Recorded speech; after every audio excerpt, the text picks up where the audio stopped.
श्री श्री माँ शारदा देवी अपनी शिष्या से कहती हैं, बेटी, यदि तुम शांति पाना चाहती हो तो किसी के दोष मत देखना। दोष देखना अपने स्वयं के। जगत को अपना बनाना सीख लो। कोई पराया नहीं है बेटी, सारा जगत तुम्हारा अपना है। भूल तो व्यक्ति करेगा ही, वह नहीं देखना चाहिए, उससे अपनी ही हानि होती है। दोष देखते देखते अंत में व्यक्ति को दोष ही दिखाई देता है। बेटा, अब मैं और किसी का दोष देख सुन नहीं सकती। मेरी नजरों में पहले लोगों के कितने दोष दिखते थे, बाद में ठाकुर के पास रो रो कर प्रार्थना करने पर कि ठाकुर अब और दोष न देखो, तभी दोष देखना दूर हुआ है। मनुष्य का 1000 भला करो, पर कहीं जरा सी भूल हो जाए तो उसका मुंह उसी समय टेढ़ा हो जाता है। लोग केवल दोष ही देखते हैं, गुण को देखना चाहिए। मैं दूसरों का दोष नहीं देख सकती, वैसा मेरा स्वभाव नहीं है। दूसरों पर टीका टिप्पणी करने के लिए काफी लोग तैयार हैं। यदि मैं ऐसा ना करूं तो जगत का अंत नहीं हो जाएगा। मनुष्य पहले खुद को दोषी बनाता है, तभी दूसरों में दोष देखता है। दूसरों में दोष देखने से भला उसका क्या होगा? खुद की हानि ही होगी ना। मेरा बचपन से ही यह स्वभाव रहा है कि मैं किसी दूसरे का दोष नहीं देख सकती।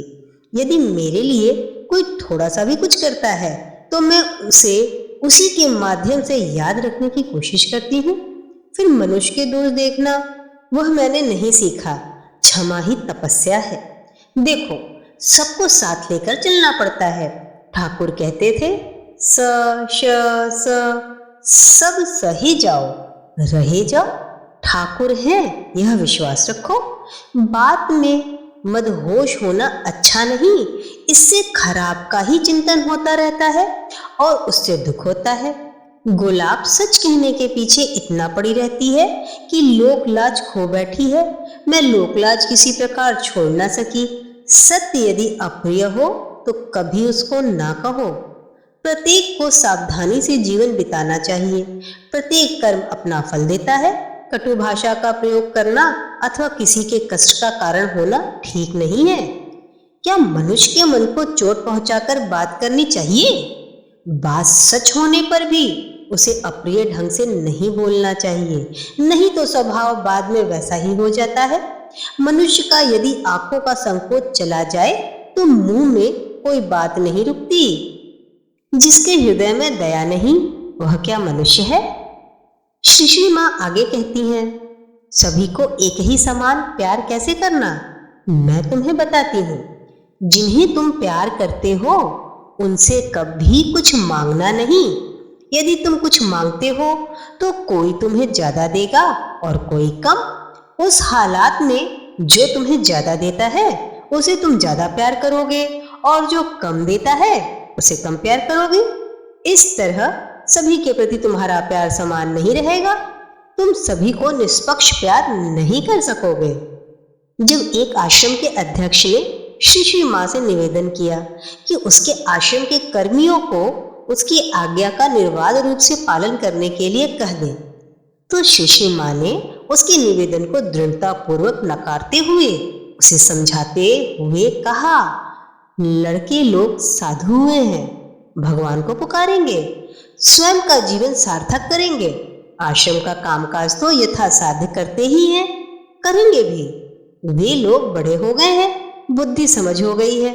स्वयं का भला बुरा सुख सुविधा समझते हुए वे लोग यदि स्वाधीन भाव से चलना चाहें तो उसमें बाधा क्यों दोगे?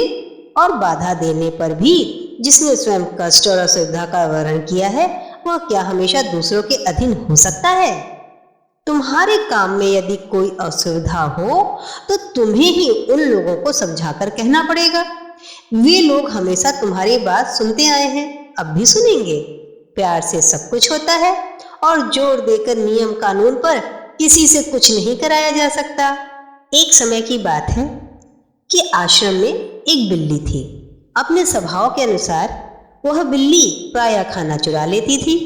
श्री माँ कहती, चोरी करना तो उसका धर्म है, उन्हें भला कौन आदर से खाना देगा? लेकिन एक दिन एक सेवक साधु ने उसे उठाकर जमीन में पटक दिया और यह देखकर श्री माँ बहुत दुखी हो गई।